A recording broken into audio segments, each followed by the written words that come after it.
भगवान द्वारकाधीश ने अभिमन्यु के पुत्र को गोद में लिया और गोद में लेकर के समस्त हस्तिनापुर वासियों के बीच में बैठ गए हैं।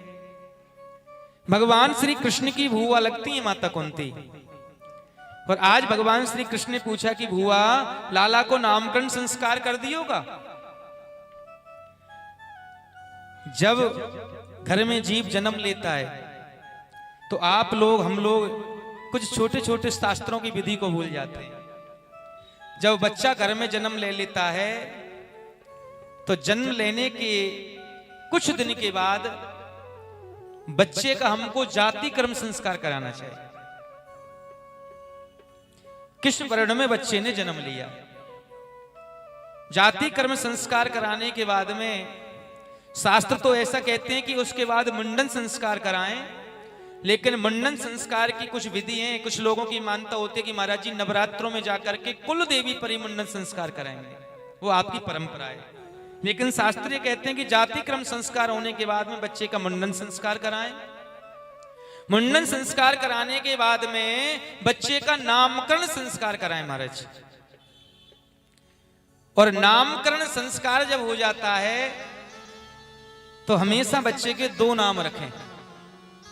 कुछ लोग होते हैं महाराज ब्राह्मण देवता के पास गए कि महाराज देखिए कौन से नक्षत्र में, कौन सी तिथि में, कौन सी घड़ी में, बार में जन्म हुआ है। देख दिया, ब्राह्मण देवता ने बता दिया कि महाराज रोहिणी नक्षत्र में, पुनर्वसु में, पुष्य में, अनुराधा में जन्म हुआ, ये नाम निकलेगा। वो नाम तो आप रखिए ही रखिए जो पंचांग का नाम है, लेकिन एक प्यार का नाम और रखिए बच्चे, जिसे प्यार से आप बुला सकें। जो भी आपके कागज हैं, बच्चा पढ़ाई करे, जो जन्म पत्र का हॉस्पिटल इत्यादि की बने, उसमें जो ब्राह्मण नाम बताते हैं नक्षत्र के अनुसार वो नाम रखें। एक प्यार का नाम भी जरूर रखें। कभी कभी क्या होता है कि जब हम बच्चे का शादी विवाह करते हैं, कोई कार्य करते हैं, तो उस नाम से कभी कभी हमको सुंदर लड़कियां या लड़कियों को सुंदर वर नहीं मिल पाते हैं महाराज। तो हमारे पास दो नाम रखने से दूसरा ऑप्शन हो जाता है। एक होता है बोलता हुआ नाम, एक होता है जन्म कुंडली का नाम। दो चीज।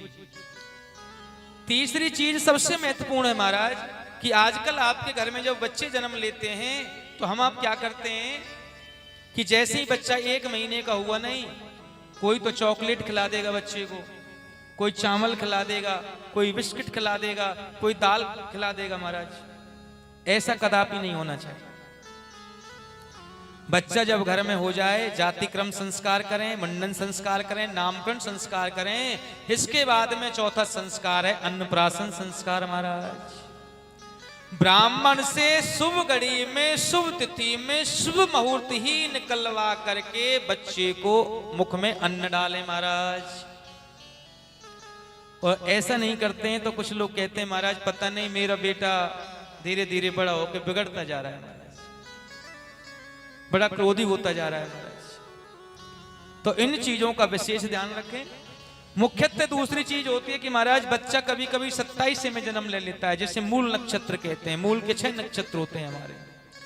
कुछ माता पिता इन चीजों को मानते नहीं है।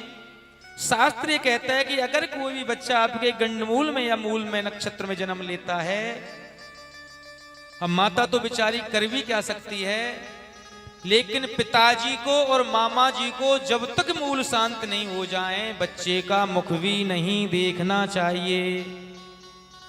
नहीं तो पिताजी को पूरे जीवन भर इसका खामियाजा भुगतना पड़ता है। प्रेम से बोलिए श्री राधे।